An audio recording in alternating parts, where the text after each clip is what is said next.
Hi, my name is Sydney and I'm a writer and producer for Maranatha Mission Stories.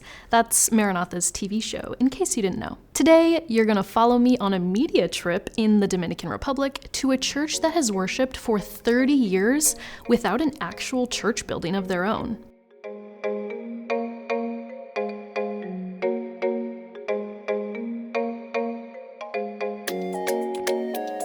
This church is called Hija del Rey, and my goal for this visit was to get the shots necessary to tell their story because Maranatha is constructing a new church building for them. We're in a town called Puerto Plata? Puerto Plata. It's kind of a touristy spot. It's on the northern coast of the island. We're gonna get to the church, we're gonna meet some church members, we're gonna see what it's like, we're gonna film, and it's gonna be great. And then after that, we're gonna do a little bit of sightseeing to get some shots of this town here, so pretty excited. It looks like we have a bunch of our construction crew in there, but I didn't see the church members, so this could be an issue. Okay, so this is obviously the site for the new church. I'm gonna see the church members maybe in this building. So let's go take a look.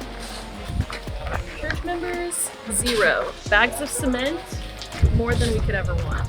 So that's great. Hello, question. We had planned for 10 a.m. to meet with Hija del Rey church members. We got here, they're not here. They're saying they're gonna come at 8 p.m. So this little scheduling mix-up flipped our agenda for the day. The new plan was to meet church members at 3 p.m., which bumped sightseeing up to the morning. Like I mentioned, Puerto Plata is pretty touristy in certain spots because it's a popular stop for cruise ship lines. A couple of ships were at port while we were there, and it was spring break, which meant the streets were absolutely packed. But we ended up getting some pretty cool shots in the chaos.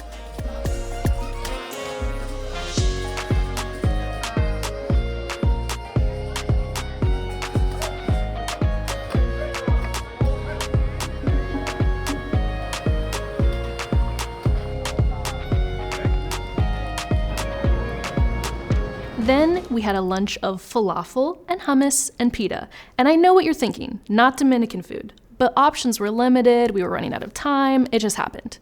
Then we returned to the Hija del Rey church and the members were there, so we were in business. I spoke with the pastor to confirm the church's story and start figuring out which church members I'd want to interview.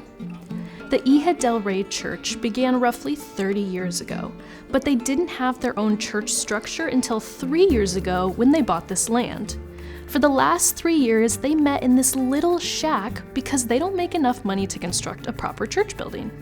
When Maranatha began building here, they had to tear this shack down, so Hija del Rey is meeting in this nearby Pentecostal church until their new structure is move-in ready.